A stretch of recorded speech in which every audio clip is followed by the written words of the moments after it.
Jadi menurut Bank Dunia pada tahun 2016 itu ada sekitar di seluruh dunia ya tentu ada sekitar 2,2 juta jurnal.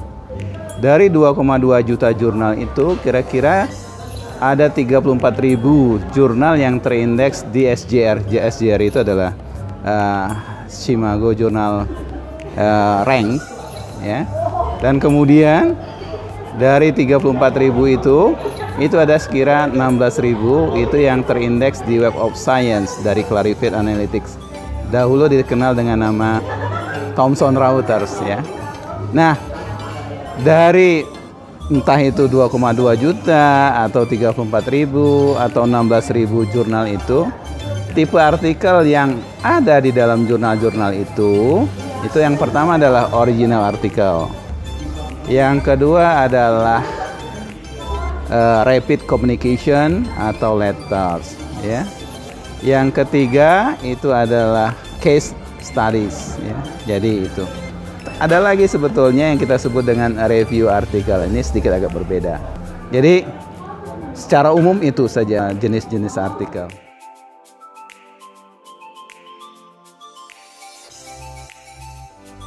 Original artikel atau research artikel itu sebetulnya adalah artikel atau makalah yang paling umum yang ada di jurnal.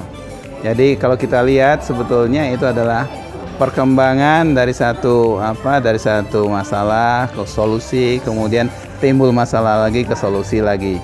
Jadi secara umum mestinya para peneliti itu bisa membuat artikel tipe ini, artikel orisinal.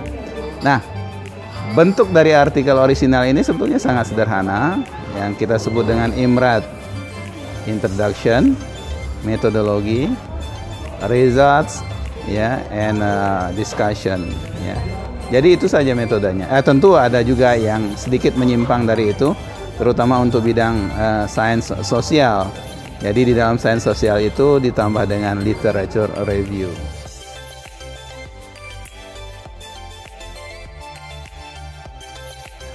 Tipe artikel rapid communication atau letters. Dunia saat ini, maksud saya penelitian di dunia saat ini sangat berkembang ya. Hampir tiap hari itu ada saja hasil-hasil baru yang ditemukan dan kemudian harus dilakukan proses diseminasi yang cepat di dalam suatu jurnal. Oleh karena itulah kemudian ada satu sesi khusus yang kita sebut dengan tipe artikel rapid communication atau letters. Nah, ini kenapa harus segera diterbitkan? Karena itu tadi, karena proses cepatnya suatu pengetahuan ini harus diketahui oleh semua orang. Nah, umumnya yang menerbitkan di sana itu, ya kita lihat kalau dari pengalaman itu biasanya nanti itu calon pemenang hadiah Nobel di sana.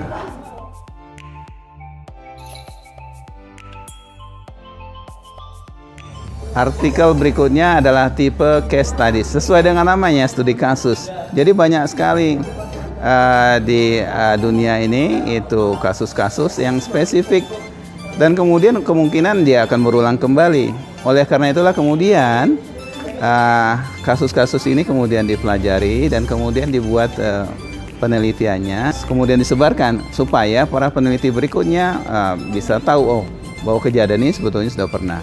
Nah, ini biasanya untuk case studies ini itu ada di bidang kedokteran, ekonomi, manajemen, atau juga boleh jadi bidang-bidang lain di mana sebetulnya kasus-kasus yang ya disebut general, tidak terlalu general tetapi ada ya, dan kemudian kemungkinan dia berulang kembali.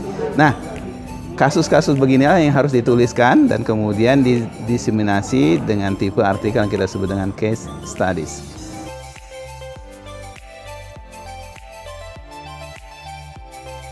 Nah, untuk tipe yang terakhir ini adalah review artikel atau artikel review sesuai dengan namanya. Jadi artikel ini itu merangkum sedemikian banyak hasil-hasil penelitian orang sebelumnya, sehingga kemudian dengan rangkuman ini para peneliti lain dapat belajar atau juga memberikan perspektif bidang ilmu ya.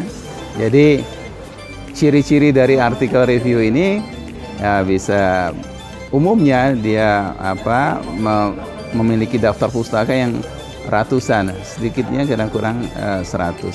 Nah, kalau kita ingin memasukkan artikel review, biasanya kita harus mengirimkan dulu surat semacam pre-submission lah begitu kepada sebuah editor jurnal, dan kemudian kita berikan outline dari artikel kita itu, calon artikel kita itu, bagian-bagian apa saja yang menurut kita yang harus dirangkum, kemudian juga perspektif baru yang kita tawarkan. Jika kemudian editor dari jurnal tersebut setuju melihat dengan outline yang kita usulkan tersebut, maka kemudian kita baru bisa menulis. Dan ini biasanya, jadi kalau kita sudah punya artikel review, biasanya para peneliti yang baru masuk ke bidang tersebut biasanya lebih baik memang membaca artikel review.